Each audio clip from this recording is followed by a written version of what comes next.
Hey stop, tu roules sur le boulevard BD, cet album est fait pour toi.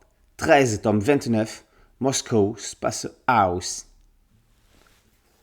Dans l'avion qui l'amène à Moscou, Jason McClane découvre un nouveau pan de son passé grâce à Boris, un agent russe qu'il a rencontré à Cuba. En 1984, 13 effectue une mission secrète à Spaso House, dans la résidence moscovite de l'ambassadeur des États-Unis. C'était l'époque de l'espionnage Est-Ouest, avec des rivalités autour des progrès technologiques militaires soutenus par les milliardaires des deux pays. 13 avait caché dans la villa une micro-cassette prouvant ses trafics. Aujourd'hui, Boris veut déterrer cette vieille affaire pour briller aux yeux du GRU, le service de renseignement de l'armée et sa cellule spécialisée dans le hacking d'État. C'est pour cela qu'il a besoin de Jason 13, mais ils ne sont pas les seuls sur le coup. Si 13 a été libéré de l'emprise de la puce placée dans son cerveau, sa mémoire n'est revenue qu'à son état précédent. Mais il y a un hic. Il ne se souvient de rien de l'époque dont on lui parle.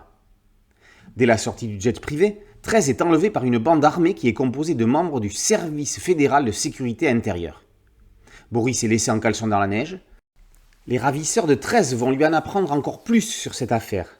Mais aura-t-il assez d'informations pour se rappeler où il a bien pu fourrer cette fichue cassette ? Un petit coup de pouce du système électronique pour faire remonter quelques souvenirs et on devrait y arriver.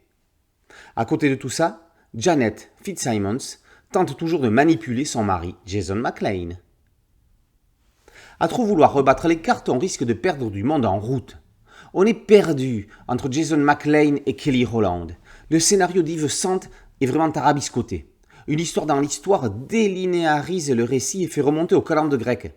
13 subit. Il est un pion entre deux bandes rivales. Il se laisse porter et manque de pouvoir de décision. Il est à la merci des espions et semble ne plus avoir de personnalité. Bref, l'épisode Molasson est vraiment réservé aux ultra-fans. Même Yuri Jigounov est étriqué avec un manque de scènes de grande volée. Par bonheur, il se rattrape sur les décors moscovites qu'il connaît si bien. « Nous avons les moyens de vous faire parler !» C'est une phrase classique des histoires d'espionnage. « Nous avons les moyens de vous faire lire !» C'est une phrase classique si l'on vous plonge dans la série 13 qui, même si elle a perdu de sa superbe et malgré ses invraisemblances, fait partie des incontournables. 13, tome 29, Moscow Space House, par Sante et Jigounov, d'après bien sûr Vance et Vanham, est paru aux éditions d'Argo. Boulevard BD, c'est un podcast audio, une chaîne YouTube et un site dédié. Merci de liker, de partager et de vous abonner. A très bientôt sur Boulevard BD. Ciao.